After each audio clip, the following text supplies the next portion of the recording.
Hola, ¿qué tal? Buenos días, bienvenidos. Este es un día especial, un día diferente.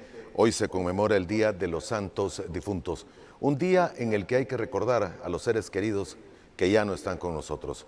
Con la pandemia, por lo menos en el mundo entero, se calcula que una persona de cada grupo familiar ha sido víctima de la mortal enfermedad y que cada grupo familiar se encuentra en duelo precisamente por esa persona que ya no puede estar con nosotros por esta pandemia que nos afecta. La realidad no es muy diferente en El Salvador y los números, dependiendo de en qué región geográfica se encuentre, podrían ser totalmente diferentes, hacia abajo o hacia arriba. Pero la realidad es que un amigo o un familiar lo hemos perdido en esta pandemia. Hoy vamos a hablar de todo ello, precisamente en este Día de los Santos Difuntos. Vamos a hablar tanto con un médico psiquiatra como con un médico neumólogo, y también vamos a hablar con una psicóloga clínico-terapeuta para tratar de ver cómo abordamos el tema en este momento, en este día, y con las visitas que se van a dar a los distintos cementerios. Vamos a tener tres partes. En la primera nos acompaña vía Zoom el doctor Rafael Gilberto Chávez Reyes, médico psiquiatra, presidente de la Asociación de Psiquiatras Salvadoreños por la Salud Mental, a quien le agradecemos el tiempo que nos está brindando y de levantarse tan temprano. Buenos días y bienvenido. ¿Cómo está, doctor? Buenos días, un gusto Un estar gusto con que nos todos acompañe, ustedes. doctor. Y naturalmente el tema con usted es el duelo, la muerte de un ser querido, cómo sobrellevarlo, la psiquiatría, qué es lo que nos dice, qué nos explica y cuáles serían los métodos o las prácticas adecuadas y sobre todo aquel posicionamiento mental para un día como este.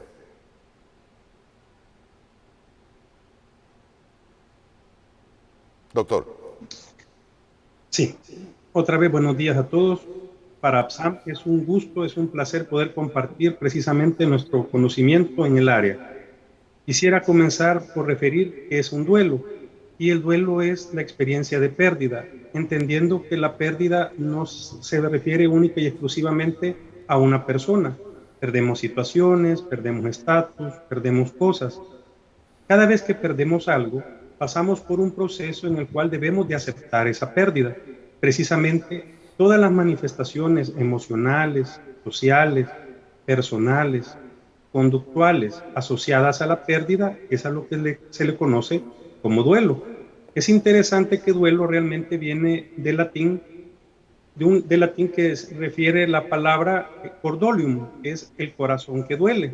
Y efectivamente recordemos que siempre las emociones, de alguna manera u otra, se han referido al corazón. Cuando se vive la experiencia de duelo, tenemos a una persona que está acongojada, precisamente por el hecho de que aquello que ella considera sujeto u objeto de su afecto, de su vínculo emocional, ya no está presente. Desde ese mismo momento, la persona va a pasar por una serie de fases en las cuales se espera la persona vaya superando una tras otra para al final de cuentas poder resolver la pérdida y continuar con su vida.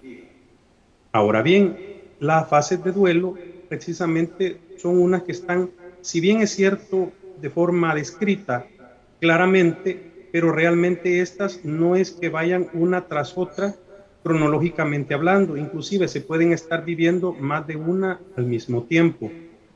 La primera fase de duelo se le conoce como fase de shock. Esa fase de shock, la persona tiene, digámoslo de una manera, una turbidez mental. La persona se siente fuera de lugar en ese momento. Esa etapa dura minutos. Esa turbidez no puede durar mucho tiempo porque la realidad nos golpea.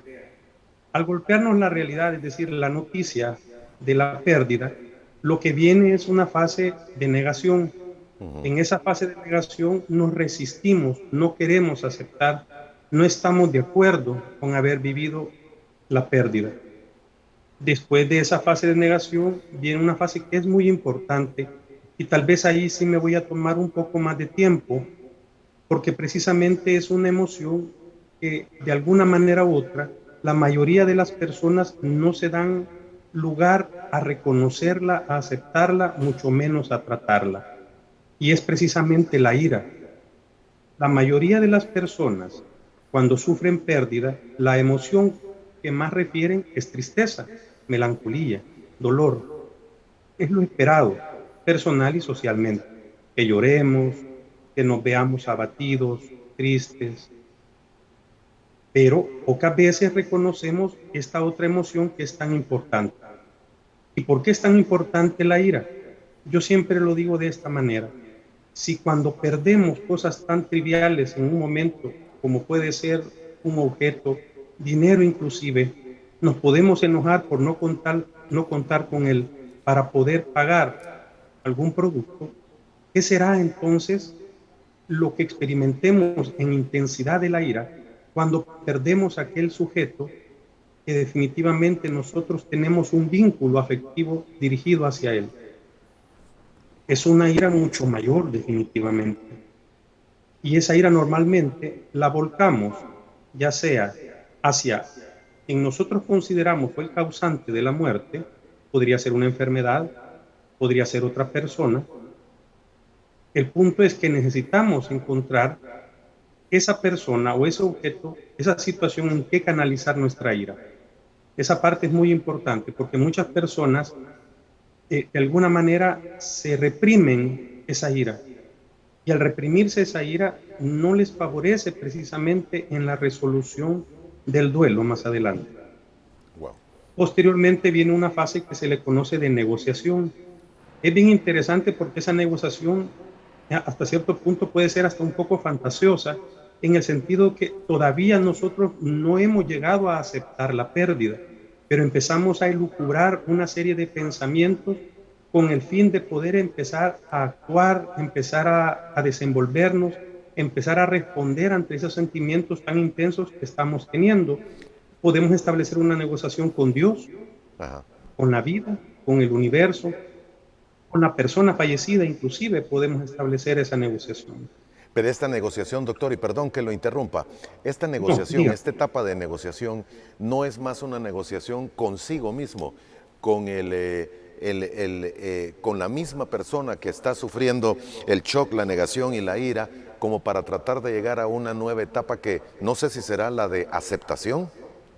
Claro, perfectamente usted lo ha dicho, pero repito, no necesariamente solo establecemos esa negociación con nosotros, Sí. porque de alguna manera, más en nuestras poblaciones que somos eminentemente mágico-religiosas, en nuestros constructos mentales, es importante tener de alguna manera la idea de que hay un ser superior que de alguna manera u otra lo controla o lo define, determina muchas de las situaciones que pasan en nuestra vida, y es por eso que es importante establecer frases como Dios así lo quiso, este es el plan, es un proyecto. De alguna manera todo eso nos sirve para empezar a querer funcionar, para continuar de alguna manera con nuestra vida a pesar de la pérdida. No sé si con eso contesto su pregunta. Claro, Posteriormente viene la fase de depresión. Esa fase de depresión es precisamente cuando me enfrento ante la decepción de la negociación, podríamos de alguna manera referirlo. Veo que aquel pensamiento, que aquella idea que he establecido no me es suficiente, no me es asequible para poder aceptar la pérdida aún, lo cual me va a entristecer, me va a deprimir, entro en melancolía. Y por último, una vez que yo he aceptado la pérdida, es entonces donde yo paso a esa fase que usted mencionó, la del reconocimiento, la de aceptación, y entonces empiezo el proceso de superar la pérdida. Hay una cosa que es muy importante en estas fechas, más allá de ser 2 de noviembre, y es el hecho que estamos viviendo una situación en cuanto a la pandemia que de alguna manera u otra nos dificulta el poder vivir precisamente el duelo de una forma adecuada. ¿Y a qué me refiero? Para poder superar el duelo son necesarios ciertos rituales llamados rituales fúnebres. Entre ellos conocemos la vela, conocemos el entierro. Correcto. Independientemente de la religión, independientemente de la iglesia, con nuestra filosofía de vida, estos rituales son necesarios porque en ellos vivimos esa transición. Si usted se pone a pensar durante la vela, todavía tiene usted el cuerpo de esa persona amada, puede verlo, puede inclusive tocarlo algunas veces. Hay personas que inclusive han levantado el cadáver y lo han abrazado, y eso no es extraño, ni tampoco es negativo. Posteriormente de la vela, en la cual no se vive esa experiencia solo, sino que normalmente me acompañan no solo La familia. familiares, sino que amigos o otras personas también con carga afectiva positiva, viene el entierro. Es el entierro. El entierro básicamente es la despedida física de ese ser amado. Y es muy importante el momento precisamente cuando vemos que va bajando el féretro, el ataúd, porque precisamente ahí es donde comprendo que físicamente esa persona no va a regresar a mí. ¿Qué está sucediendo ahora con esto de la pandemia? Precisamente por los protocolos de manejo de cadáver, me imagino que ustedes lo saben muy bien y Claro que han sí. hecho noticias al respecto, no se da la oportunidad para que se puedan vivir estos rituales de una forma adecuada, puesto que todo es acelerado. Llega la ambulancia junto con los cuerpos de seguridad, por supuesto, porque así está descrito y así debe de ser. Prácticamente sacan el cuerpo en bolsa, ni siquiera se le puede ver. Muchas familias no tienen ni siquiera la seguridad si efectivamente es su familiar el que va en esa bolsa, la cual es, en el ataúd, y es trasladado directamente a donde va a ser enterrado. En algunos casos, algunas familias pueden estar, pero a una distancia relativamente, digámoslo discretamente lejana, y entiendo yo no pueden ser más de 3 personas. Es correcto. Eso significa que la cantidad de apoyo con la que yo cuento para vivir ese momento prácticamente es nula. Entonces, al no poder vivir esos rituales fúnebres de forma adecuada, yo no me despido de esa persona de la forma en que debería. Por lo tanto, eso va a venir a contribuir en complicar más el proceso de aceptación, el proceso de duelo en sí. Lo que usted ha mencionado, doctor, y esta última parte, es precisamente la segunda cuestión, el segundo tema que yo iba a abordar con usted, porque en pandemia y por los protocolos de bioseguridad que están establecidos, el cuerpo de un familiar es retirado del hospital por unidades de los cuerpos de seguridad, por una ambulancia, llevado al cementerio y inmediatamente introducido a la tumba. En algunos casos, en el inicio, recordaremos, no había ni siquiera presencia de familiares porque no les permitían ni siquiera ver. Hoy está un poco más abierto el proceso, pero la velación no existe. Doctor, de esta fase que usted me mencionaba, el shock, la negación, ira, negociación, depresión y finalmente la aceptación o superación, hay algunos estadios en los cuales una persona pueda saltarse alguno de ellos, o es que mentalmente todos se van viviendo, pero difiere de cada persona el tiempo o el arco de cada una de esas fases. Muy buena pregunta. Fíjese que precisamente este es un factor, el tiempo, que muchas veces consideramos de forma equívoca que es el que resuelve o de alguna manera es el relacionado con el proceso de superar la pérdida. No es así. Veámoslo de esta manera. El tiempo simplemente pasa.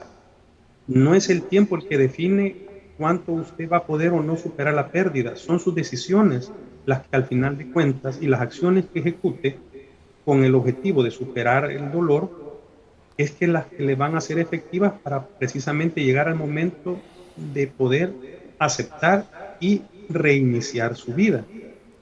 Hay estándares, hay ciertos valores en cuanto a tiempo descritos que van desde 6 meses hasta 2 años, pero realmente el duelo es una experiencia única e irrepetible y es totalmente dinámica en cada persona.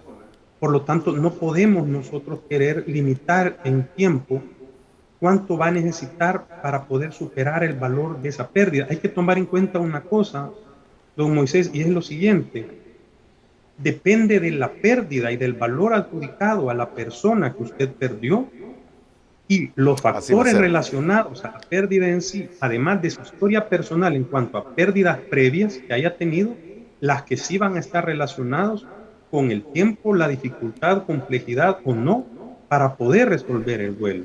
Muy buen punto. Un ejemplo. disculpe, un No, por ejemplo, favor. se considera la pérdida de un hijo como precisamente el dolor más intenso respecto al duelo que puede haber. ¿Por qué? Veámoslo de una forma, a mí me gusta didáctico. Piénselo, don Moisés, en toda su vida, la mayoría de las personas que son importantes, usted no las escogió. Sus padres, usted vino, nació de ellos, sus hermanos, son parte de esa familia de origen. Usted ya viene de alguna manera u otra programado, por así decirlo, para vivir la pérdida de sus padres. Es más, se espera que usted entierre a sus padres. Es Ya la lo entendí. lógica natural. Pero ¿qué sucede cuando se da una pérdida que está contra natura? Yo así le digo, contra natura. Cuando usted pierde a su hijo, usted no está programado para enterrar a su hijo. No está No, preparado. La exactamente. pérdida de un hijo es de las pérdidas más dolorosas que pueden haber, precisamente porque usted espera que sea él el que lo entierre. Y la otra pérdida que es tan importante es la pérdida de la pareja. ¿Por qué? Como le decía, en toda su historia de vida, la mayoría de las personas de alguna manera vienen a usted. Volviendo a los hijos usted decide tenerlos, pero a usted no le dieron en ningún momento un manual o un folleto donde usted iba a escoger cómo quería a sus hijos, ¿verdad? Resulta que cuando usted escoge la pareja, a esa persona usted la ve, usted la escoge. De un número de otras personas decide que es con ella o con él con quien desea establecer un proyecto de vida. Y sobre este proyecto de vida es que usted instaura todo un caminar acompañado de esa persona. Por supuesto, una vez esa persona fallece, dependiendo de las circunstancias también, usted tiene la idea de que ese proyecto de vida se vio truncado y eso definitivamente genera un gran dolor. Tiene toda la razón. Doctor, es una frase trillada, pero mucho se menciona que no es ley de vida y no es vida que un padre entierre a su hijo. En todo caso, debe de ser al revés, un hijo enterrando a su padre. Y es precisamente lo que usted me mencionaba. Y tenemos tantas situaciones como el caso de la pandemia, pero también algunas irregularidades sociales que se están dando en el país, y llamemos de los secuestros y el caso de las desapariciones. Es válido todo lo que usted menciona, pero vuelvo a la pregunta, de los estadios que usted mencionó, no la persona que está sufriendo o la que sufre, porque me imagino que todos tienen tiempos distintos para superar cada etapa, pero puede ser que sea necesario fijarse muy detenidamente si uno de los dolientes tiene etapas más largas o no logra superarlo nunca, la pérdida de un ser querido. Le pregunto esto porque usted me dice puede ser de 6 meses a un año. Podría ser más corto, me imagino también, y que prácticamente en 2 semanas, un mes, se pueda superar.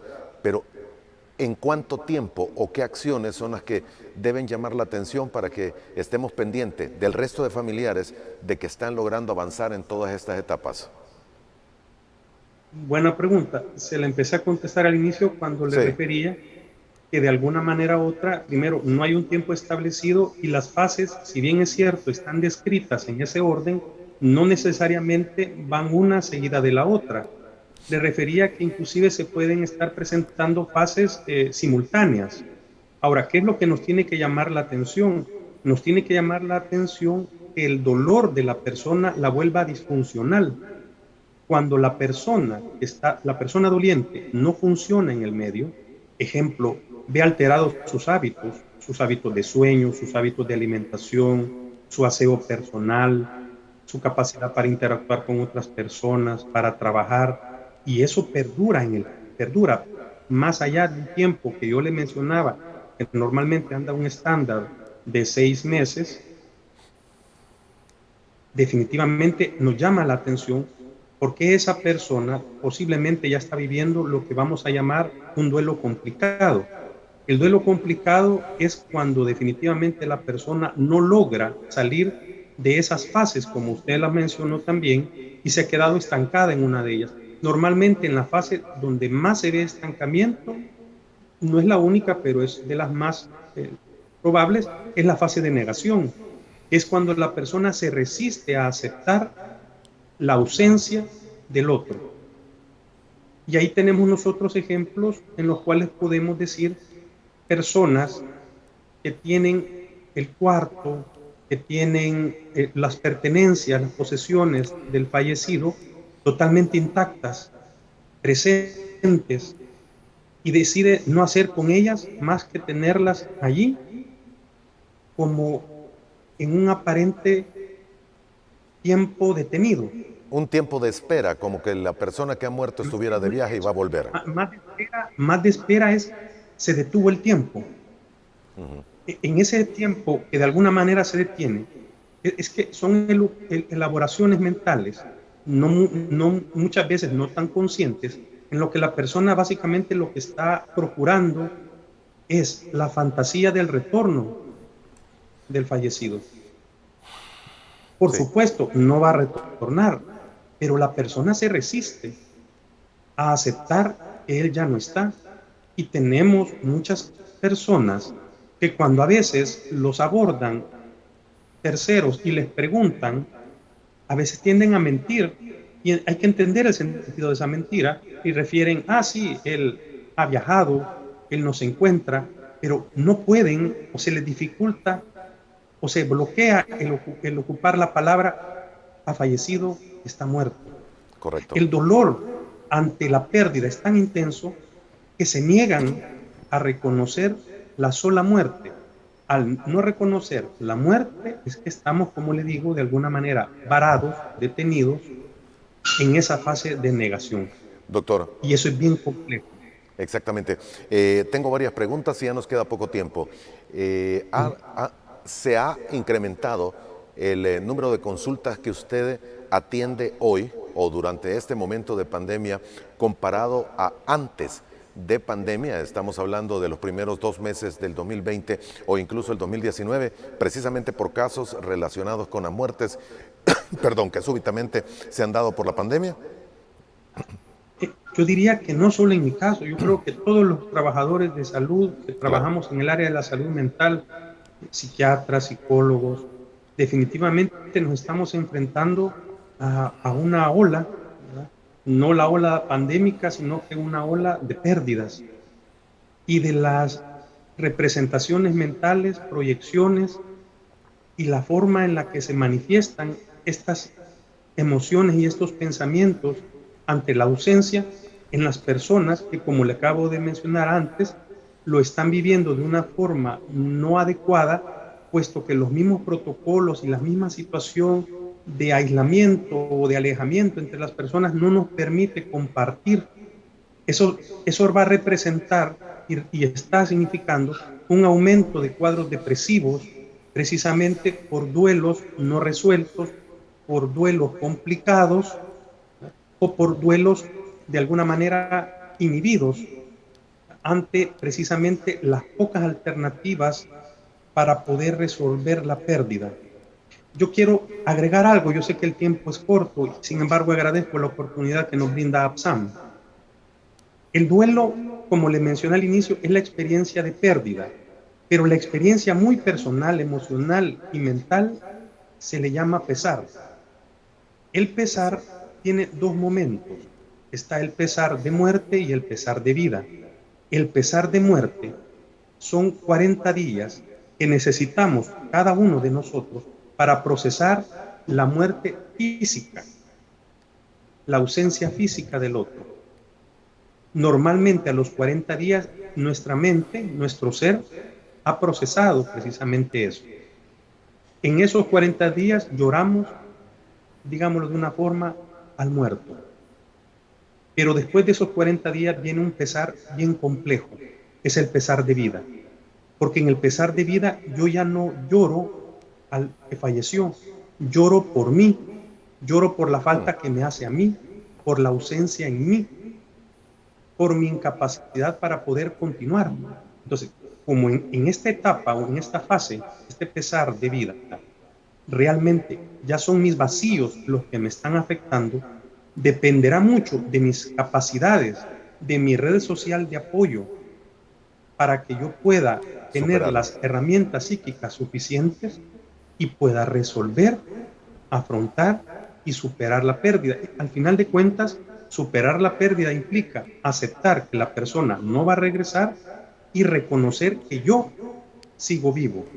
Como yo sigo vivo, por ende, debo de seguir viviendo, debo de seguir ejecutando actividades en este plano existencial. Debo relacionarme con otros, debo alimentarme, debo trabajar, debo aprender nuevas maneras de disfrutar, de compartir con otras personas. Muy buen punto y muy buenas sugerencias.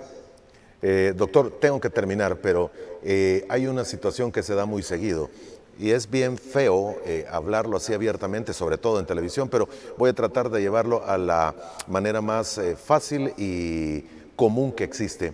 Cuando una persona de avanzada edad muere, normalmente lo que sucede es que la pareja que por muchos años fue parte de ese matrimonio se va a los pocos días.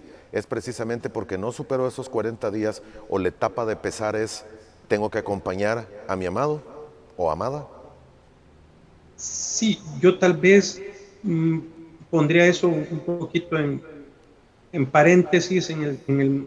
La verdad es que no siempre suele suceder eso. Sí, pero ocurre, ocurre. Sí, ocurre, claro, claro. Inclusive a nivel personal, mis abuelos maternos, así fue. Entonces, yo creo que, y esta es una opinión muy personal, tal vez no tan técnica, tal vez tenga sesgo por eso. Yo creo que en los casos en los que sucede eso, Moisés, el vínculo afectivo es tan intenso y posiblemente más que una relación interdependiente, hay una relación dependiente del uno con el otro, es que la que probablemente va a generar la muerte pronta del que sobrevivió al que ha fallecido. Correcto. En un inicio. Consideraría que eso sería un factor. También es cierto que en una persona mayor los procesos adaptativos son más, podríamos decirlo, más complicados. No tienen las mismas habilidades o destrezas que una persona más joven para poder aceptar, para poder superar una pérdida. Y eso mismo, de alguna manera u otra, sumado a vulnerabilidades físicas que la persona pueda presentar, llámese enfermedades crónicas, muy bien, definitivamente va a provocar un declive en su salud orgánica que va a acelerar el proceso de muerte. Muy bien, doctor, quiero agradecerle su valiosísimo tiempo esta mañana, muy importante, sobre todo los consejos que nos daba ya en la parte final para aquellos que hemos sufrido la pérdida de un familiar, o la pérdida de un amigo en pandemia o por cualquier otra razón. Le estamos eternamente agradecidos y por supuesto lo estaremos molestando en el transcurso de los días para más detalles y cómo se puede hacer para sobrevivir estos momentos. Le agradezco y que tenga muy buenos días. Muy buenos días. Solo decir una última cosa, rapidito. Por favor. Yo le aconsejo a todas las personas, y algo que ayuda mucho, es compartir el dolor. La mayoría de las personas cuando sufren una pérdida se guardan por muchas razones. A veces porque creen que deben de ser, entre paréntesis, fuertes para otro, o porque tienen que cuidar a otro, o porque creen que compartir el dolor va a generar dolor en otro. Todo eso no es así. Cuando yo comparto mi dolor, me doy cuenta que no estoy solo, que otros también están sufriendo, tal vez no como yo en mi intensidad, pero también. Y al compartir el dolor se hace más llevadero, se hace más fácil el poder en algún momento superarlo. Entonces, ese es el último mensaje tal vez que me interesaría como APSAM hacer llegar a la población. Compartamos, vivamos en comunidad, no nos guardemos, no reprimamos nuestros sentimientos. Gracias, doctor. Infinitamente agradecido con el tiempo que nos brindó esta mañana. Era el doctor Rafael Gilberto Chávez Reyes, médico psiquiatra, presidente de la Asociación de Psiquiatras Salvadoreños por la Salud Mental APSAM. Vamos a hacer una pausa, volvemos en aproximadamente 2 minutos y estará aquí en el estudio el doctor Manuel López Ramos, médico neumólogo del Hospital de Diagnóstico. Hablaremos con él de las precauciones, sobre todo que hay que tomar en este día. El COVID continúa y de los nuevos casos que se podrían hablar que él ha conocido. Ya regresamos.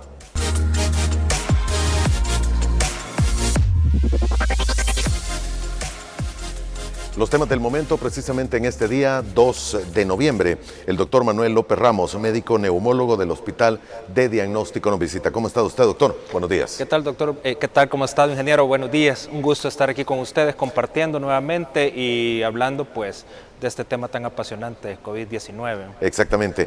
Apasionante porque tiene tantos retos, ha hincado a todo el mundo. Aquí no hay ninguna nación que se haya salvado. Solo déjeme comenzar con la pregunta de rigor. ¿Realmente los casos han disminuido en las atenciones que usted ve o los casos que atiende como para poder decir hay una disminución? Pues realmente en las últimas semanas creería yo que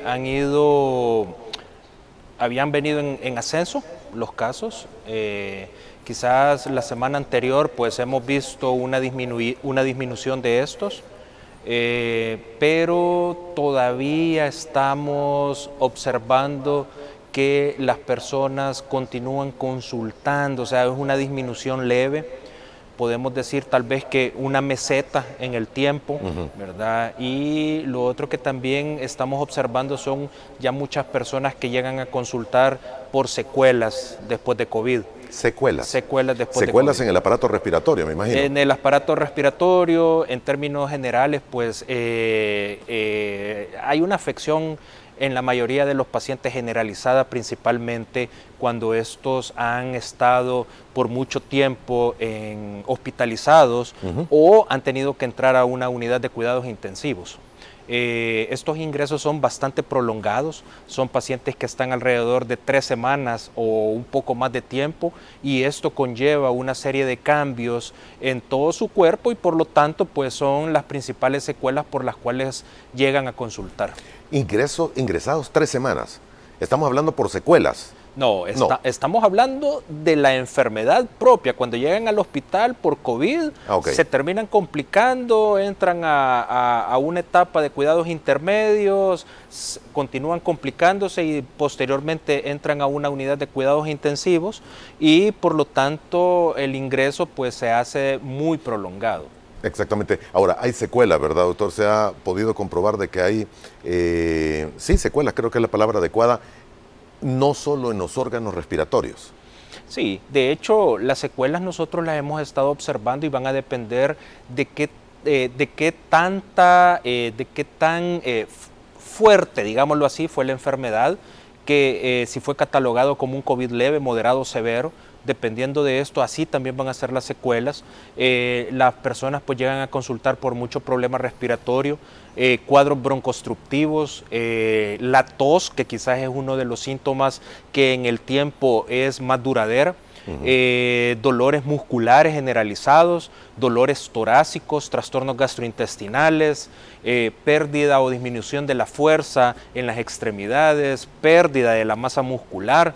Algunas personas llegan con problemas para la fonación después de haber estado tal vez intubados con una traqueostomía, ¿verdad? Entonces todas estas secuelas al final son las que terminan dando una recuperación prolongada de estos pacientes. Obviamente no es la gran población, pero algo que sí es importante decir es que aún aquellos pacientes que han tenido COVID, un COVID leve, que han sido tratados en la casa, también consultan por molestias después de haberse recuperado. Entonces es importante decir que aquella persona que ha tenido COVID y presenta cualquier sintomatología, que consulte porque puede tratarse de algo que esté relacionado a la enfermedad. Los síntomas y las secuelas que usted menciona, doctor, son las que medio mundo sufre en el país. Problemas gastrointestinales, dolor muscular, dolor en las extremidades, que a veces uno siente como que ya no puedo avanzar, ¿verdad? Y no ha hecho ejercicio el día anterior ni ese día. Pero ¿será que este es el panorama que está dejando, son las secuelas que está dejando? Me imagino que no es en todos, sino que en algún grupo de personas específicos. Mire, podríamos decir, ingeniero, que es en la gran mayoría de personas que han padecido COVID. ¿Cuánto tiempo después de haber salido de la etapa crítica de COVID todavía se manifiestan algunas de estas secuelas? Mire, hemos tenido casos en los cuales pacientes un mes después de haberse recuperado y todavía tienen manifestaciones generalizadas de estas secuelas. Ahora, aquellos pacientes que la enfermedad fue catalogada como severa o como crítica, después de 3 meses de haberse recuperado y todavía están en una etapa de rehabilitación. ¿Ustedes han tenido casos, usted ha conocido casos, doctor, de pacientes que les haya dado en 2 ocasiones o más el COVID? Sí, de hecho son casos, tal vez no es la frecuencia, no es lo más frecuente que observamos, pero sí hemos tenido pacientes que ya por segunda vez, y he tenido pacientes que ya va por la 3ª ocasión que ha tenido COVID. Tercera ocasión. Tercera ocasión. Certificado con prueba PCR y todo. Certificado con PCR positiva, con todas las manifestaciones clínicas de la enfermedad. ¿Esto a qué se deberá? ¿Se deberá que en cada uno de los momentos en los que le dio esas 3 veces han sido 3 cepas diferentes, doctor? No se puede determinar por laboratorio, ¿verdad? Sí, realmente no lo podemos determinar por medio de estudios de laboratorio, pero con esto sí podemos confirmar lo que la mayoría de los estudios nos dicen, que la inmunidad que puede quedar después de la enfermedad puede dejar una respuesta de anticuerpos que con el tiempo va disminuyendo. En unas personas puede ser más acelerado que en otras y por lo tanto se vuelven susceptibles para volver a contraer la enfermedad. Y esto es lo que se trata de mejorar con la aplicación de las vacunas y con los diferentes esquemas de vacunas que existen y con las diferentes vacunas que tenemos disponibles. Dentro de la literatura y de lo que establece cada una de las vacunas, el tiempo promedio que da de anticuerpos o de protección, ¿cuánto es por vacuna, doctor? Sé que difieren de una a otra y hay estudios por aquí y por allá. Sí, mire, realmente todavía hay estudios que están evaluando cada una de estas respuestas que se pueden tener con cada una de las vacunas. Pero sí es cierto que en términos generales se ha observado que entre el 4º mes y el 6º mes de haber recibido ya la segunda dosis de cualquiera de los esquemas que se tienen disponibles, se ha observado una reducción de los anticuerpos. Y aquí es donde se está estudiando el famoso refuerzo que se debe de aplicar en ciertas personas y también la aplicación de la 3ª dosis. Es bien importante, son 2 términos que pueden ser similares, pero que en algún momento difieren en cuanto a la población que se define para aplicar una 3ª dosis o aplicar una dosis de refuerzo. ¿Una 3ª dosis o dosis de refuerzo? Sí, mire, la 3ª dosis se menciona que se debe de aplicar en todos aquellos pacientes que por cuestiones de enfermedades, los cuales los predisponen a tener un sistema inmunológico más débil, ¿verdad? Debe de ser aplicado para aumentar la cantidad de anticuerpos que estos pacientes tienen. Y la dosis de refuerzo, según las últimas guías que han salido, se debe de aplicar en aquellos pacientes que tienen adultos mayores de 65 años, personas arriba de los 18 años en los cuales tienen, ya sea por su entorno, una alta vulnerabilidad para poderse contagiar, o aquellas personas arriba de los 18 años que tienen enfermedades subyacentes que los hacen más vulnerables para poderse enfermar. Entonces aquí es donde se menciona que el tiempo en el cual una persona puede recibir la 3ª dosis, que estamos hablando, aquellos pacientes que tienen un trastorno inmunitario, debe de ser a los 28 días de haber recibido la 2ª dosis. Y aquellos pacientes en los cuales se debe de aplicar la dosis de refuerzo, se menciona, en algunos estudios hablan que a partir del 4º mes que se recibió la 2ª dosis, hasta el 6º mes que se recibió la 2ª dosis. Doctor, pero no es más un juego técnico. Correcto. De palabras, porque es la misma 3ª dosis, solo que en algunos casos será la 3ª dosis para pacientes que tienen alto nivel de morbilidad, si es que no me equivoco en los términos, que debe ser aplicado 28 días después de la 2ª, y para los que tal vez no tienen mayor problema o son jóvenes y no han tenido ni tienen comprometido su sistema inmunitario hasta los 4 meses, pero es la misma tercera vacuna en todo caso. Así es, así es. Para cuestiones generales es la tercera vacuna. Es la tercera vacuna. Ahora, lo que sí hay que hacer el llamado, creo yo, es a aquellas personas que tienen tratamiento de cáncer, me imagino, los que son trasplantados de riñón o de algún otro órgano, que han tenido, no sé, ¿qué tipo? Por ejemplo, aquellas personas que están recibiendo tratamientos, tal vez tratamientos quimioterapéuticos, personas que han tenido trasplantes de algún tipo de órgano, personas que están tomando algún tipo de medicamento que disminuye la respuesta de su sistema inmunológico, son los que entran para una tercera dosis.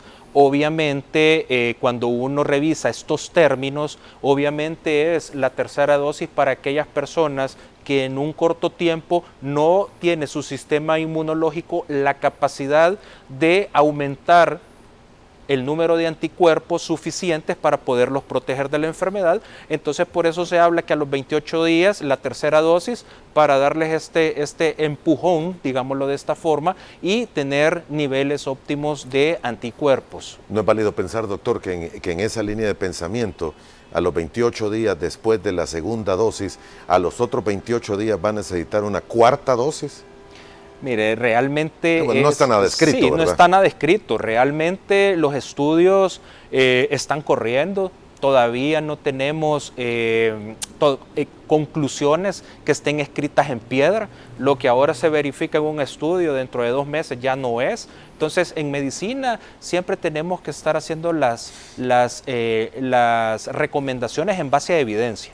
Claro. En base a evidencia, y así es como debemos nosotros de manejar también a nuestros pacientes, el tratamiento que deben de tener nuestros pacientes y el llamado, exhortar a la población que independientemente de todos los datos que arrojan los estudios, es importante dejar claro, la vacunación es una parte de todas las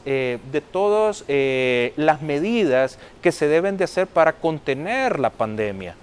Obviamente, hoy que ya contamos con vacunas, estas nos dan, digamos, una protección importante que antes no lo teníamos. Entonces, debemos de exhortar a la población para que se vacunen.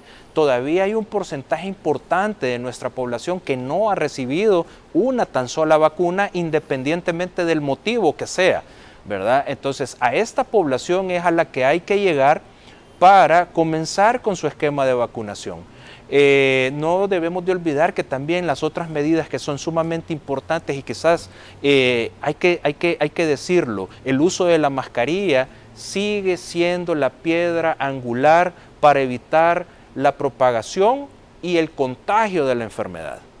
No hay otra medida que hasta este momento esté comprobada que proteja más que el uso de la mascarilla y el uso correcto de la mascarilla. Las nuevas variantes, doctor, es un misterio también en qué país ya circulan y dónde no, y más en nuestro país que no se pueden hacer pruebas de todos los casos. Sí, realmente la circulación de las nuevas variantes viene a ser otro factor que viene a sumar y en el cual podría ser una de las principales causas por las cuales nosotros hemos venido observando un repunte de los casos en las últimas semanas en nuestro país.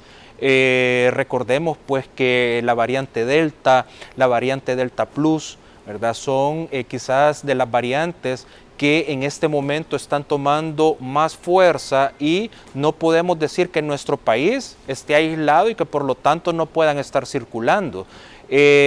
Recientemente, el 29 de octubre, salió publicado en la revista The Lancet, ¿verdad? Ya un estudio en el cual demuestra que la vacunación no relacionada a la cepa Delta, ¿verdad? Ya salió publicado que la vacunación no va a disminuir o no disminuye la capacidad del virus para contagiar a las personas. Y las personas vacunadas tienen la misma capacidad de contagiar a otras personas que tengan el esquema de vacunación completo, ¿verdad? Entonces, estamos ante una de las variantes que podría cambiar podría cambiar la forma en la cual se deben de ir planteando o tener nuevas vacunas, ¿verdad? Obviamente esto es preocupante. Creería yo que en los próximos meses tendrían que ir saliendo, tendrían que irse planteando vacunas nuevas que puedan dar una protección mayor contra estas cepas que están adquiriendo una mayor fuerza. Esta es la variante, la Delta Plus, ¿menciona usted? No, la Delta. La Delta. La Delta. Este estudio fue con la variante Delta. ¿Puede llegar a una persona que incluso tenga su tercera dosis? El estudio no abarcó a personas que tenían una tercera dosis, sino que aquellas personas que habían esquema completo de 2 dosis, ¿verdad? Entonces se observó con todas las vacunas, con las vacunas que ellos estaban aplicando, que es la vacuna de Pfizer y la vacuna de AstraZeneca, ¿verdad? Entonces es bien importante esto, debido a que esto nos sirve para poder decirle a la población todavía con mucha mayor certeza, con mucha mayor seguridad. Estar vacunado no nos hace inmunes a la enfermedad. Aún estando vacunado, debemos de seguir protegiéndonos, usando la mascarilla y todas las medidas de bioseguridad que se mencionan. Muchos de los casos que usted atenderá y conocerá, me imagino que son de personas que tienen su esquema de 2 vacunas completado. Sí, hay un porcentaje bastante importante de personas que ya están con su esquema de vacunación completo y que han tenido la enfermedad y que han también desarrollado una enfermedad severa. Ok, ¿y con tercera dosis ha conocido usted de algún caso, doctor? Con tercera dosis tengo el conocimiento de un caso, ¿verdad? De un caso y que también pues desarrollando una enfermedad severa. ¿Severa? Severa. Un caso, al menos usted conoce un caso. Sí. Que personalmente usted conoce. Personalmente sí. Ahora, me imagino que la mayor cantidad de casos que se atienden son de aquellos que no han recibido ni una vacuna. Sí, mire, los casos que principalmente tienen un mayor riesgo de complicación son aquellas personas que no han recibido ninguna vacuna. Obviamente, estas personas pasan a formar parte del gran grupo de las personas de un factor de riesgo alto, como ser hipertenso, ser diabético. Ahora, no tener ninguna vacuna debe de considerarse un factor de riesgo para llegar a desarrollar una enfermedad severa. Sí, hay medidas. Estamos en un día, doctor, en el que muchas personas van a ir a los cementerios. Los cementerios municipales tienen algunas normas de requerir la cartilla de vacunación. En los privados no está muy, por lo menos claro públicamente que se haya mencionado, ojalá así sea, y que en cementerios municipales van a también a permitir, creo que únicamente 2 o 3 personas por tumba. O sea, no sé cómo van a poder controlar eso, pero el hecho es que puede ser que tengamos multitudes en los mausoleos este día. Sí, aprovechando este día en el cual pues la mayoría de las familias van a rendir un tributo a sus seres amados, es importante no olvidar que deben de cumplir con todas las medidas de bioseguridad. Recordemos que en algunos cementerios, principalmente los municipales, no cuentan con un espacio entre tumba y tumba grande, son bien pequeños, y esto puede contribuir a haber aglomeración, a pesar que solo se va a restringir la entrada a pocas personas. Entonces, esto contribuye a que no se guarden las medidas de distanciamiento social.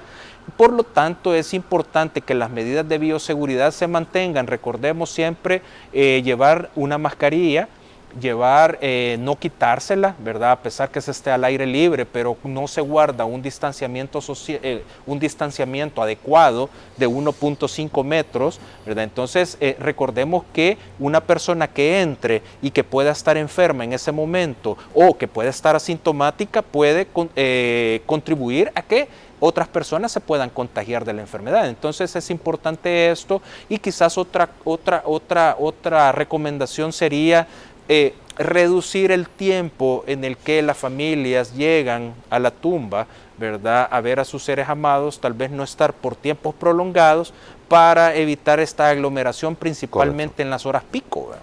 Aunque se ha visto, y he visto personalmente, familias que llegan, bueno, no en pandemia, pero que llegan incluso con el almuerzo casi a hacer picnic cerca de la tumba del ser querido, lo cual creo que no debería ser permitido en este momento. Por lo menos cada uno debe tomar conciencia del peligro que representa estar expuesto durante tanto tiempo a una carga viral, porque ese es tema también, ¿verdad? La carga que pudiese tener cada quien. Sí, eso es bien importante, el inóculo en el cual nosotros nos podemos estar expuestos en un ambiente principalmente cerrado, con poca ventilación. Tenemos un mayor riesgo de poder contraer el virus. Ok. Doctor, hay varias dudas que quedan. Primero, aquellas personas que se han recuperado, que han tenido COVID, cuadro COVID, han sido atendidos, han logrado superar la enfermedad, posteriormente han regresado muchos, y se lo pregunto porque se escucha repetitivamente de personas que tienen dolor no sé cuál es el nombre adecuado, zona torácica. Algunos mencionan, tengo dolor en los pulmones. ¿Queda daño permanente en el sistema pulmonar, sistema respiratorio? La mayoría de los pacientes durante las primeras semanas después de la recuperación es frecuente que se quejen de dolores osteomusculares a nivel de tórax anterior, tórax posterior, ¿verdad? La mayoría de los pacientes con el tiempo se van recuperando de ese tipo de molestias, pero siempre es importante, si usted tiene un familiar que tuvo COVID o usted es una persona que va saliendo del COVID, es importante que consulte. O sea, yo creo que aquellos pacientes que aún tuvieron una enfermedad severa, la familia debe de llevar a consultar a esta persona para que tenga un chequeo. Es importante saber cómo ha quedado primero la función pulmonar. Es importante determinar el grado de afectación que ha tenido para ir planteando otro tipo de posibilidades terapéuticas que estos pacientes deben de tener, y también recordar que es fundamental en estos casos iniciar la rehabilitación. La rehabilitación que debe de ir enfocado tanto en la parte pulmonar, la rehabilitación física como tal, y en algunos casos la rehabilitación cardíaca en aquellos casos en los cuales ha habido una afectación importante de este órgano. Entonces, sí, quizás este es un llamado, ¿verdad?, para todas aquellas personas que han padecido de la enfermedad, que consulten con un médico para poder recibir una atención y no solo nos quedemos, que salimos del hospital y quedamos en casa a recuperar, esperar los días que nos han dado de incapacidad para reincorporarnos, porque estamos viendo una alta cantidad de personas que no pueden llegar a incorporarse a sus lugares de trabajo por la incapacidad física que los ha dejado la enfermedad. Entonces es importante que se reciba un tratamiento adecuado con un especialista. Todo está cambiando, doctor, incluso los síntomas con los que comenzamos allá por marzo, abril del año pasado, ya no son los que deben de llamar la atención de cada uno. O sea, que perdí el olfato y el gusto, tengo COVID. O sea, hoy parece que ya no es en todas las situaciones o en todos los casos que se da. Sí, fíjese que hemos observado en algunas personas que llegan con algunos síntomas, como usted bien lo dice, diferentes a lo que estábamos acostumbrados a ver, y muy probablemente todo esto esté relacionado con el aparecimiento de cepas que anden en la comunidad. Ahora vemos pacientes que desde un inicio, en las primeras 48 horas de iniciados los síntomas, están con una tos, nosotros decimos una tos húmeda. Anteriormente la tos que se presentaba era una tos seca. Ajá. Y se presentaba principalmente entre el cuarto día, quinto día de haber iniciado los síntomas. Ahora los pacientes consultan con mucha rinorrea o secreción nasal, algo que tampoco lo observábamos anteriormente. Cefalea o dolor de cabeza es otro de los síntomas que más llama la atención, con lo cual los pacientes inician la sintomatología. Y por último, la persistencia de la fiebre, que sigue siendo también una manifestación bien importante. Aún otro de los cambios que observamos en la clínica, ¿verdad?, en el estado clínico del paciente, es que muchas personas se quejan de sudoraciones profusas, o sea, sudoraciones excesivas sin percibir fiebre. Sin fiebre. Y esta es una de las tantas causas por las cuales estos pacientes en los primeros 5 días de enfermedad sufren de deshidratación importante. Y es algo que también suma para magnificar la sintomatología de la enfermedad. Se mencionan también, antes no había tanto problema gastrointestinal, ¿verdad, doctor? En los pacientes con COVID. Hoy parece que es marca muy regular. Sí, la diarrea principalmente es una de las manifestaciones que muchos pacientes nos manifiestan. Ok. Doctor, el llamado tal vez final para las personas que nos ven en casa y están pensando voy o no voy. Bueno, el llamado es para que asistan a los cementerios, que sea miembros reducidos de la familia que puedan llegar o por lo menos alternarse, no permanecer mucho tiempo en el cementerio, llevar su tapaboca, ¿verdad? Su mascarilla, usarla de forma adecuada, porque no basta solo llevarla, muchas personas la llevan aquí y en el mentón se la bajan, ¿verdad? Entonces usarla de forma adecuada. Si usted está en estos momentos enfermo, tiene cualquier tipo de sintomatología, no vaya al cementerio, quédese en la casa y si no ha consultado, consulte, ¿verdad? Pero no vaya a exponer a otras personas. Hidrátense bien, ¿verdad? Estando en el cementerio, principalmente en las horas del mediodía. Lávense las manos y si no hay disponibilidad de lavarse las manos, pues hay que utilizar el alcohol gel. Y siempre recuerden el distanciamiento, 1.5 a 2 metros de distancia entre las personas. Doctor, infinitas gracias por haber estado esta mañana con nosotros. Y muchas gracias, ingeniero, por la oportunidad. Gracias. Él es el doctor Manuel López Ramos, médico neumólogo del Hospital de Diagnóstico. Vamos a hacer una nueva pausa, volvemos en aproximadamente 2 minutos y estará Margarita Weil. Ella es psicóloga clínico terapeuta. El tema es el mismo, cómo superamos el duelo desde su ámbito, el de la psicología. Ya volvemos.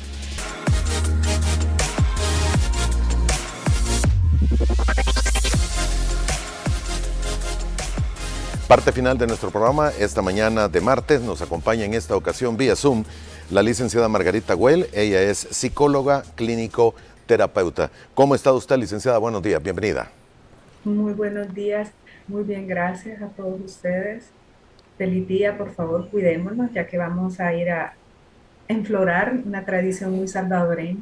Exactamente, es una tradición muy salvadoreña, pero va a ser diferente en esta ocasión, igual que lo fue el año pasado, pero creo que debemos de cuidarnos y todas las medidas que hemos venido repitiendo en los pasados casi 60 minutos son válidos. El tema que queremos abordar lo abordamos en la parte inicial de este programa, licenciada, con un doctor desde la psiquiatría. Ahora quisiéramos ver que nos diga usted desde la psicología cómo se puede superar el duelo, porque es un momento en el que este día vamos a recordar a nuestros seres queridos que han muerto, a aquellos que hemos perdido por la pandemia y sobre todo amigos.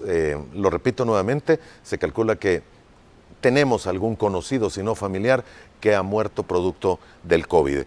¿Cuál es el proceso y cómo debemos de entenderlo desde la psicología? A diferencia del duelo normal, porque la mayoría de gente cree equivocadamente que estamos ante un duelo más en nuestra vida.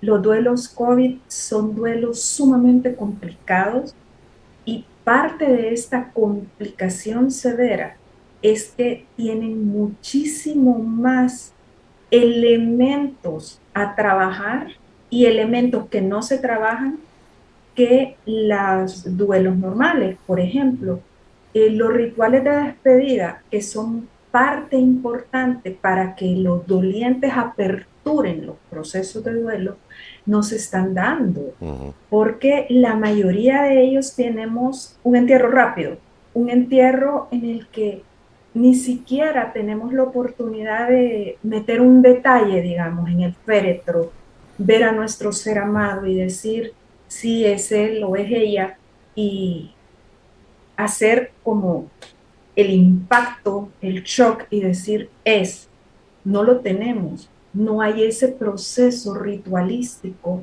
que es tan importante, porque más que por el proceso que acabo de decir, también es por la cantidad de apoyo emocional que recibimos como dolientes y que no se está dando tampoco porque son grupos reducidos de personas, si es que acaso se pueden acompañarnos, los que llegan a estar con nosotros.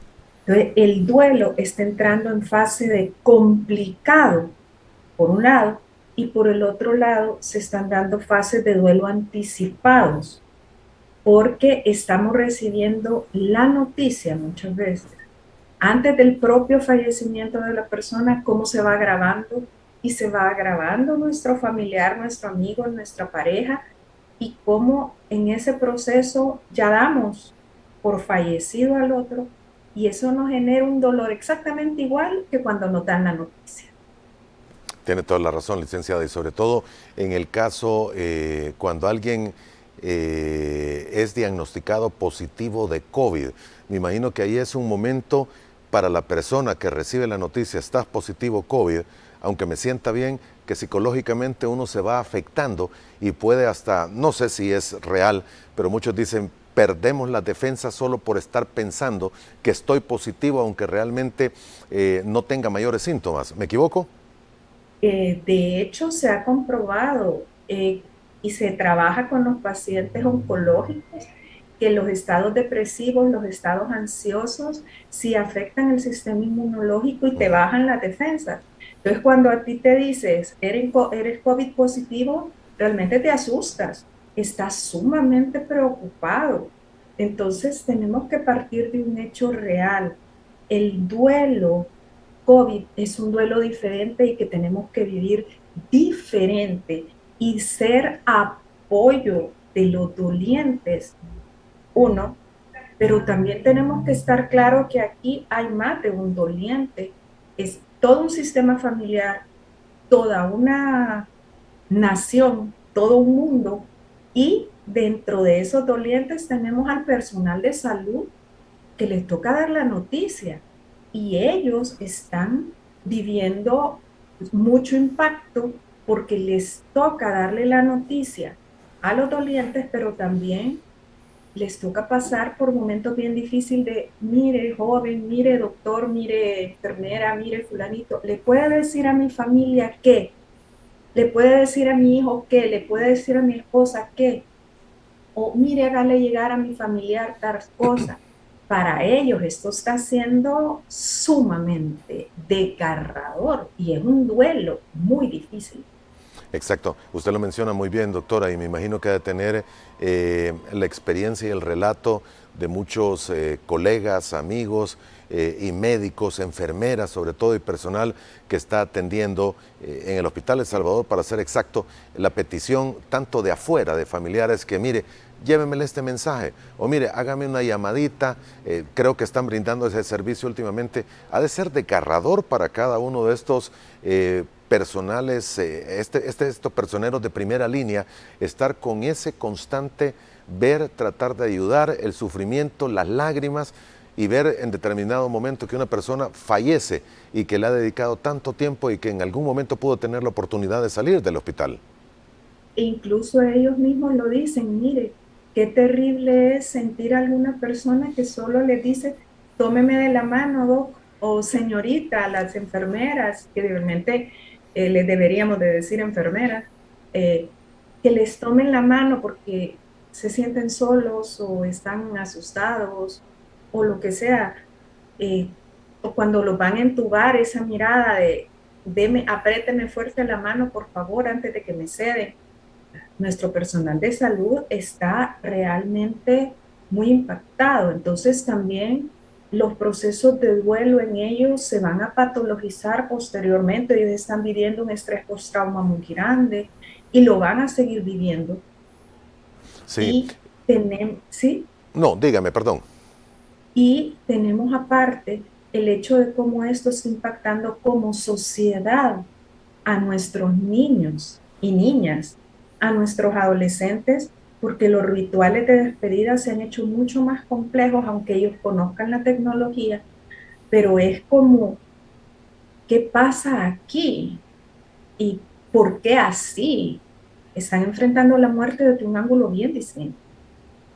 Sí, sobre todo ha de ser más difícil cuando se pierde, bueno, y es el hecho de los niños cuando pierden un familiar cercano, un abuelo, un papá o incluso un hermano, lo vio que probablemente lo llevaban al hospital, pero nunca regresó, pero no hubo un proceso de despedida, como nos explicaba el primer doctor, con todos los estados de shock, negación, ira, negociación, depresión, aceptación, superación, sino que se queda en blanco esperando, ¿va a volver o es que se perdió?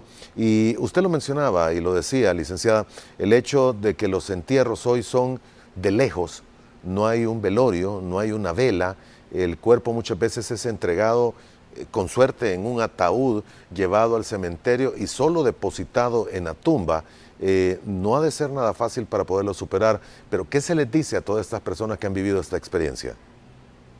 Una de las cosas que usted, por favor, y aquí se lo voy a pedir por favor, mire, una de las cosas más horribles que una persona puede oír es la voluntad de Dios, es ya era hora, hoy tienes que ser fuerte, es hora de que tú dejes de llorar y te sientas bien, es lo siento, pero tienes que seguir adelante por tus hijos, por la familia, por quien sea, es hora de que te des cuenta que hoy te toca enfrentar las cosas a ti, eh, ya no llores, no te tortures.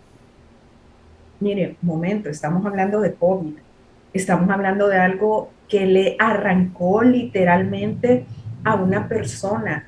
Acuérdese que un duelo es un dolor por una desconexión emocional que uno siente, o sea, me arrancaron literalmente a alguien. Usted tiene que decir frases tales como yo estoy aquí si me quieres escuchar, si quieres que te escuche, yo estoy aquí si necesitas compartir los silencios, estoy pendiente de ti, quieres que te acompañe en algún ritual virtual, quieres que te apoyemos como familia en algo, aunque no quieras hablar. Eh, ¿En qué Ya te entiendo. puedo mandar un plato de comida? Es decir, estar diciendo, aquí estoy, pero no tratar de ocupar esas fases trilladas de consuelo que en este momento no funcionan para estas personas.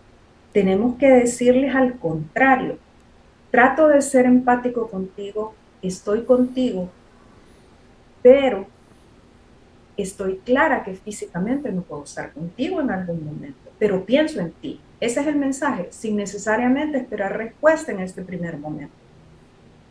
Y tiene razón, la frase estrellada de lo que uno siempre escucha, mira, ya está descansando, no ayudan en estos momentos. Solo hiere. Y aquí, aprovechando su pregunta, Moisés, por favor, si usted tiene niños de cualquier edad hasta adolescentes, no evite decirlos, ellos son más listos que uno. Literalmente, vaya informándoles qué está Todo. pasando, la abuelita está enferma, se ha puesto más malita, o el abuelito, o quien sea, se ha puesto más malito, fíjate que pasa tal cosa, probablemente pase, no vuelva del hospital, y la persona con el que el niño se siente más seguro, más amado, se inclina a nivel del niño, es decir, uno se acuclilla, digamos, en salvadoreño, y le habla al nivel de los ojitos y le dice las cosas que han pasado y lo incorpora a los rituales, porque una vez que un niño se incorpora a un ritual, el niño entiende que la muerte es algo irreversible, que es algo universal, que es algo por el que todos vamos a pasar y que es una ley de la vida y evitamos que culpe a Dios, sea cual sea el concepto que usted tenga de Dios, que entendemos que es parte de todos los procesos de los seres vivos y que se han parado las funciones vitales de esa persona.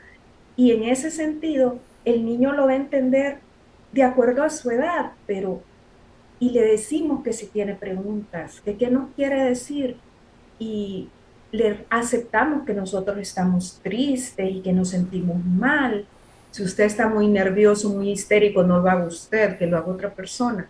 Pero déjelo que él pregunte y si usted no tiene una respuesta, dígale, yo tampoco lo sé, pero podemos buscar juntos quien nos lo explique. Pero déjelo que él hable, deje que los adolescentes también pregunten. Eso cuesta y nos cuesta a todos. Es un momento súper difícil darle una noticia a un niño, pero hay que hacerlo.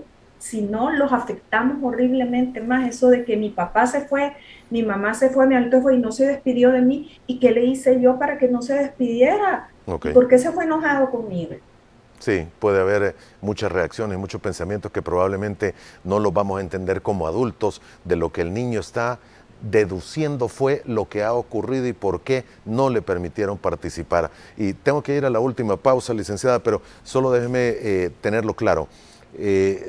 Si hubiese un funeral por COVID, con todas las medidas de seguridad y que no puede haber velorio, sino que tiene que ser del hospital a la tumba directamente, también hay que hacerlos partícipes, aunque sea de lejos, porque muchos dirán, ¿para qué vamos a llevar a los niños si van a estar lejos y no van a poder ver a la abuelita o el abuelito? ¿Hay que hacerlos partícipes también? Puede hacerlo partícipe de una videollamada. No necesita necesariamente exponerse. Acuerda que es la generación tecnológica. Tienes Ellos no razón. necesitan estar físicamente. Pueden estarlo desde una videollamada o grábelo y después se lo enseña. El hecho es Que participe, que lo sepan. que participen. Tenga cuidado en qué cementerio es, porque hay de cementerios a cementerios y algunos adolescentes o algunos adultos han pasado momentos difíciles en donde quedan dentro de la caja de cemento, pero no hay enterramiento. Entonces, ¿y por qué lo dejan afuera? ¿Y por qué aquí? ¿Y por qué allá? Entonces, en algunas veces sí grave el proceso, que hay el sellamiento, pero no lo exponga a más. Ahí lo Ok. dejo a que usted averigüe bien, porque no puedo generalizar ni decir dónde sí, dónde no, pero sí que el niño sepa, igual que en los eventos que van a hacer vía cualquier red social o cualquier modo en donde haya celebraciones para rendir homenaje a la vida del Muy bien. fallecido. Licenciada, vamos a hacer la última pausa comercial. Volvemos en aproximadamente 2 minutos. Le pido que se mantenga con nosotros. Ya regresamos.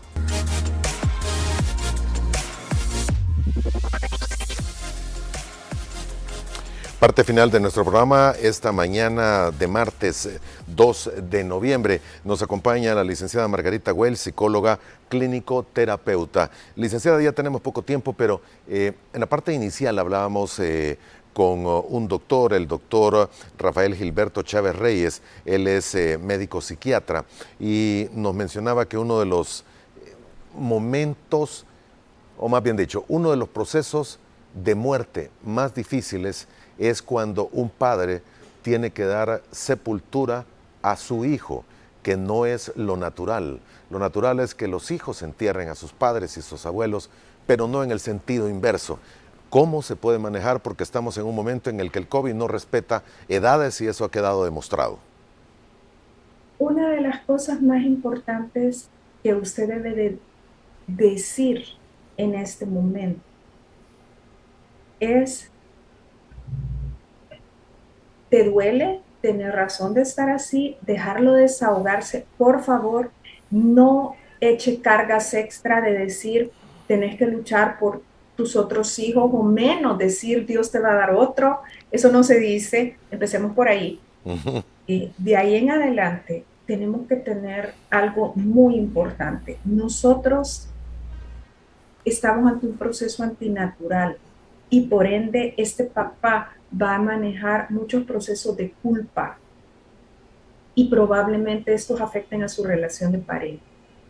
Lo primero que usted debe tener claro, si usted está manejando un duelo por alguno de sus hijos, de cualquiera sea la edad de sus hijos, porque aquí no vamos a discriminar, porque es un proceso que va desde un bebé hasta una persona muy adulta, es que usted trabaje la culpa que siente ante el hecho de qué pasó para que yo esté pasando por eso. Para ellos, la etapa de la ira y la etapa de la depresión es muy marcada, porque rebotan en el proceso, digámoslo así.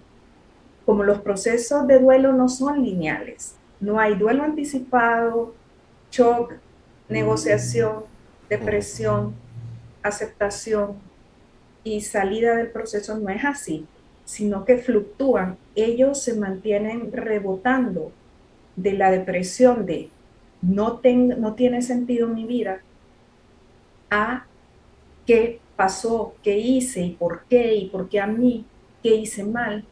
En estos casos, lo primero es escúchelo, descargue, haga un ritual privado de despedida para usted con su hijo.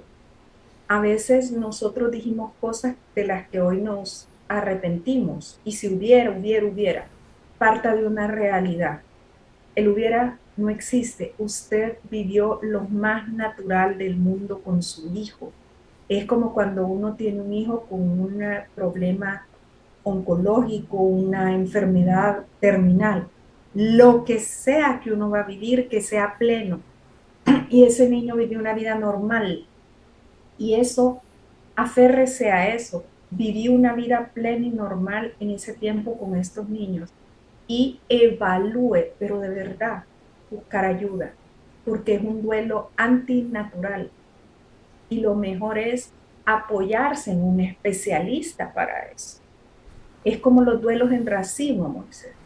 Los duelos en racimo son aquellas personas que están viviendo, por ejemplo, el duelo de su pareja y un hijo, son más de 2 duelos al mismo tiempo, o una persona que está viviendo más de 2, 3, 4, 5 duelos dentro de la misma familia o de su grupo de amigos y están súper cargados. Este duelo de padre o de madre es algo en lo que hay que aceptar que uno necesita apoyo, no solo de amigos, sino apoyo espiritual muchas veces y el apoyo profesional. Bien, doctora, usted me ha dicho, hay dos frases, o una frase y una palabra que me ha dicho en repetidas ocasiones. Primero, el que un padre pierda a un hijo o deba darle sepultura a un hijo es antinatural. Y es así como lo entiende la mente y psicológicamente lo absorbe cualquier organismo. No es natural que yo entierre a uno de mis hijos. Es que no nos debería de ser más natural. Lo que ocurre es que nosotros socialmente estamos educados para que eso no entre en nuestra cabeza. Si usted lo piensa, nosotros ni siquiera pensamos en la muerte. Nadie nos educa para la muerte. Eso es una de las enormes ventajas que tiene la cultura, por ejemplo, mexicana sobre el Día de los Muertos, que para ellos ven mucho más natural la muerte. Tienen un concepto de muerte en su cultura que lo manejan con mucha más facilidad que los que no hablamos de la muerte. Si usted se fija, uno habla de la muerte y lo que te dicen es, no penses en eso.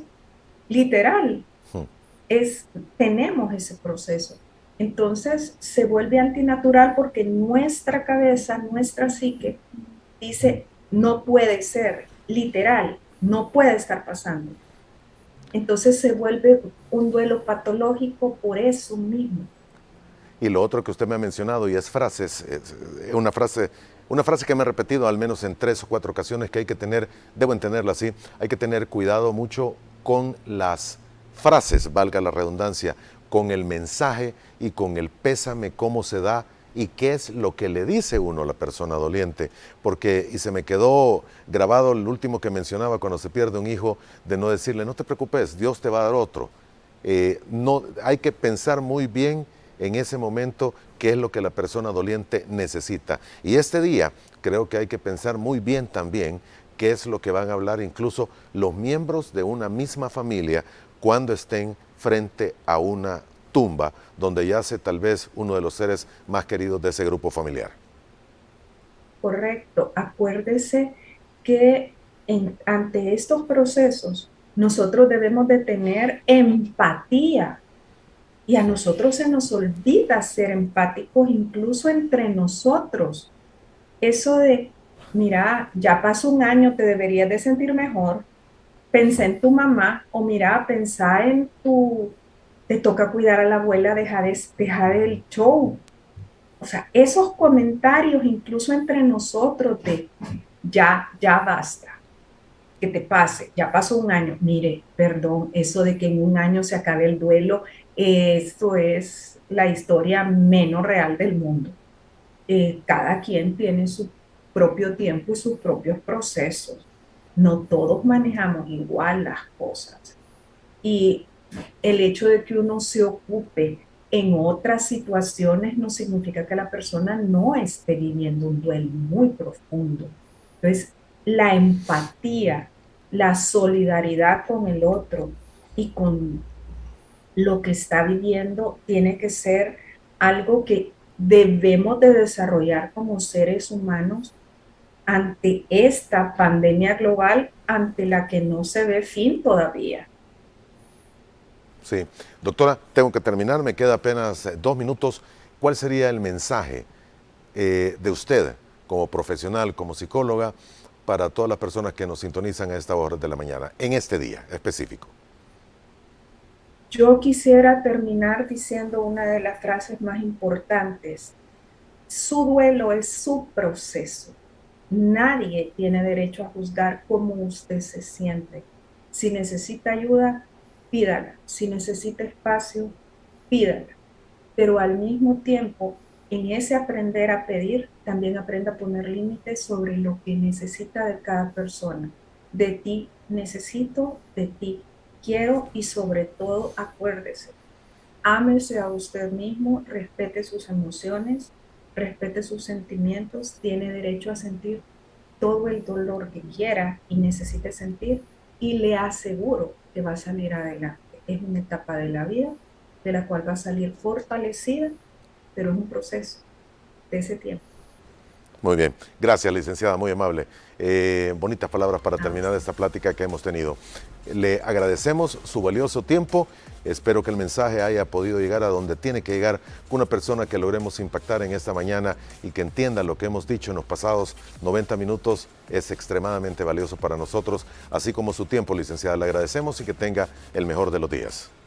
Igualmente, feliz día a todos, un fraternal abrazo. Salvadoreños, abracémonos, seamos solidarios y cuidémonos. Los abrazos son virtuales y de distancia.